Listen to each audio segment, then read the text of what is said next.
مبرمج بيقبض 8000 جنيه في الشهر، ومبرمج تاني قاعد في نفس الشارع بياخد 200 ألف جنيه في الشهر. ازاي في فرق كبير قوي كده برغم ممكن يكونوا نفس الوظيفه ونفس التايتل، بس الرواتب من الارض للسماء؟ السلام عليكم، انا طارق العبد، وهنا بنتكلم عن البرمجه وسوق العمل. في الفيديو ده هفصص لك مرتبات المبرمجين في مصر والعالم العربي مع تحديث نهايه 2025. هنشوف الارقام الحقيقيه، ليه في فجوه ضخمه بين المرتبات، ايه التخصصات اللي بتدفع اكتر، وايه الخطوات اللي ممكن تعملها عشان ترفع مرتبك وتوصل لاعلى رينج ممكن. وخليك مكمل معايا للاخر عشان هديك خطوات عمليه لو مشيت عليها فرصتك تلاقي شغل بمرتب اعلى او حتى ريموت مع شركه بره هتتضاعف. خلينا نبدا من هنا من مصر. لو فتحت اي مواقع احصائيه زي جلاس دور او EasyTech.FYI او حتى الارقام اللي بنشوفها على ارض الواقع والسوق الفعلي، هتلاقي ان الارقام بتقول حاجه زي كده. المبرمج الجونيور ممكن يبدا من 8 ل 15 او 20 الف جنيه شهريا، الميد ليفل بيكون من 20 ل 35 الف، السينيور بيكون ما بين 35 ل 50 الف، وفي حالات مش كتير لسينيورز بتاخد اكتر من 50 طبعا، بس خد بالك دي متوسطات. في نفس الوقت انا اعرف جونيورز بيقبضوا اقل من 6000، واعرف ناس سينيورز بتقبض فوق ال 70000 بكتير. ليه الاختلاف الرهيب ده؟ السبب ان المرتب مش بس على حسب التايتل، المرتب بيتاثر بخمس حاجات. اول حاجه مستوى الشركه،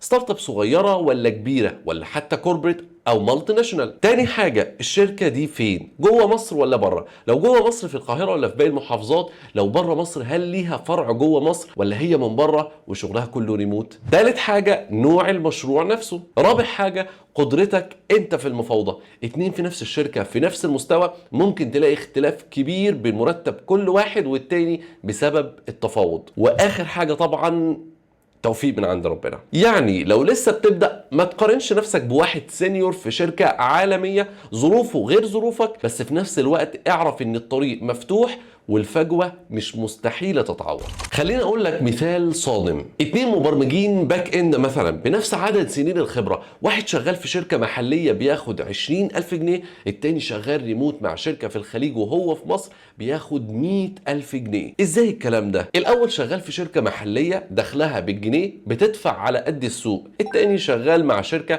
دخلها بالدولار او الريال فبيقبض بالعملة الصعبة، يعني 100,000 ممكن يبقوا 2000 دولار، وده بالنسبة للشركة ولا الهوا. كمان التخصص يفرق، باك اند مش زي فرونت اند، مش زي الموبايل، مش زي اي نعم الاختلافات مش كبيرة، ولكن غالبا بتلاقي اختلاف حتى لو بسيط. ده غير طبعا لو QA او ديتا اناليست او غيرهم من المجالات. الموضوع كله يا صديقي سوق عرض وطلب، زائد طبعا تخصصك ومهاراتك، واخيرا نوع الشركة اللي بتشتغل معاها. ده معناه ان ممكن ربنا يكرمك وتنط فجأة في الراتب 3 ولا 4 اضعاف لو بس ضغطت على نفسك ومهاراتك شوية بحيث توصل للسوق العالمي وانت قاعد جوه مصر. تعال نوسع الصورة شوية ونبص على مرتبات المبرمجين في الخليج، ودي ارقام متوسطة وتقريبية وبتختلف حسب حاجات كتير. في السعودية متوسط مرتب المبرمج من 8000 ل 16000 ريال شهريا، طبعا مش هنحول الريال لمصري عشان ما بتتحسبش كده يا صاحبي، وطالما بتشتغل وعايش في البلد نفسها فالجنيه جنيه بلده. وتاني بفكرك دي متوسطات، في الاكبر من كده بكتير وفي الاقل من كده. في الامارات المتوسط اعلى شويه 15 ل 20 الف درهم، في قطر وغيرها الارقام متقاربه مع الامارات برضو. عارف ان في فرق كبير، ديفلوبر في مصر بياخد 20 ل 30 الف، نفس الشخص لو راح دبي ممكن ياخد 15 ل 20 الف درهم، بس ما تنساش ان في فرق في المعيشه وتكاليفها طبعا. في المثال ده الفرق مش في الشخص بس، الفرق في السوق والشركه اللي بتدفع كمان. وده السبب اللي بيخلي ناس كتير تتجه لفكره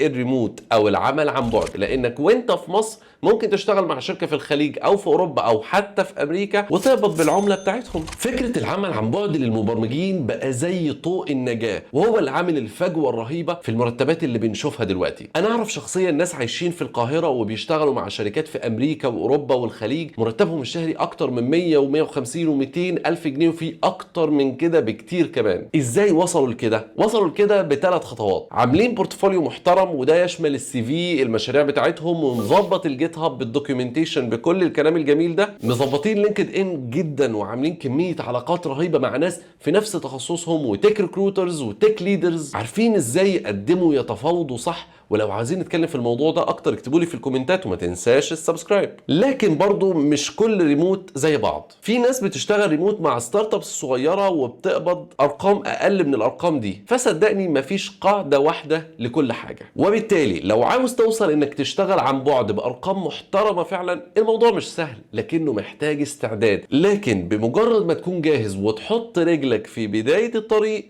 وقتها هنقول لك ألف مبروك. وهنا بقى الجزء اللي الكل مستنيه، ايه احسن 10 تخصصات لو احنا لسه في البداية او بندور على تخصص نتعلمه نركز عليهم. الترتيب اللي هقوله لك دلوقتي ده من وجهة نظري بناء على اللي شايفه في السوق، واعتمدت في الترتيب ده على 3 معايير. اول حاجة متوسط الرواتب الحالية، تاني حاجة حجم الطلب في السوق، وهنا قصدنا السوق المصري والعربي، تالت حاجة التوقعات والفرص المستقبلية. والترتيب كالتالي، مع العلم ان اول 3 فرصهم في مصر مش كتير، لكن بره مصر احسن كتير. رقم 1 الاي اي انجينيرز بمختلف تخصصاتهم. رقم 2 ودول مش بعاد عن رقم 1 الديتا ساينتست والديتا انجينيرز. رقم 3 وبرضه مش بعيد عن رقم 1 و2 الكلاود انجينيرز. اول 3 دول ليهم علاقة بشكل مباشر مع الاي اي. رقم 4 موبايل انجينيرز، سواء بقى فلاتر نيتيف اي او اس او اندرويد، الفرص بتاعتهم كتير، عليهم احتياج جامد جدا، وكمان مرتباتهم عاليه. رقم 5 الباك اند انجينيرز، نود جافا دوت نت وغيرها.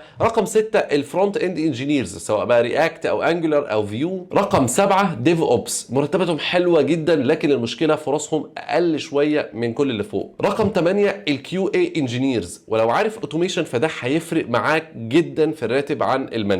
رقم 9 السايبر سكيورتي انجينيرز. رقم 10 الجيم ديفلوبمنت انجينيرز. وبالتالي اختيار تخصصك مش رفاهيه، اختيار التخصص الصح ممكن يرفع مرتبك لاضعاف في كام سنه، بس المهم تعرف ازاي تختار صح. وخلينا نفاجئك، ممكن يبقى في 2 نفس المستوى وممكن نفس التايتل وممكن يكونوا في نفس الشركه، واحد بياخد 20,000 والتاني 40,000. ليه بقى الكلام ده؟ اول حاجه الفروقات الفرديه، ممكن تبقى جونيور وحد تاني معاك برضه جونيور، بس هو لما بيستلم تاسك حتى لو مش عارفها بيتشقلب في كل مكان لحد ما يعملها، ويبقى بيدور دايما على البيست براكتسز وازاي اعملها بافضل شكل، مش مجرد اعملها كده وخلاص. تاني حاجه البيرسونال براندنج، صديقي قدرتك على التسويق لنفسك والتفاوض على المرتب بتاعك، ولما اتسالت في الانترفيو ايه الاكسبكتد سالري بتاعك عرفت تتفاوض صح. وخلي بالك ده طبعا على قدر مهاراتك واحتياجهم ليك. كمان الشركه نفسها بتفرق، محليه ولا مالتي ناشونال، ستارت اب ولا كوربريت. الانجليزي ممكن في اوقات يبقى عامل فارق، يعني نفس التايتل بس الارقام مختلفه تماما. فلو عايز تزود مرتبك ما تبصش على التايتل، وخلي بالك ان التايتلز دي وخاصه في مصر وبلادنا العربيه بيضحكوا بيها على الناس. فبص على السوق اللي انت فيه ومهاراتك فيه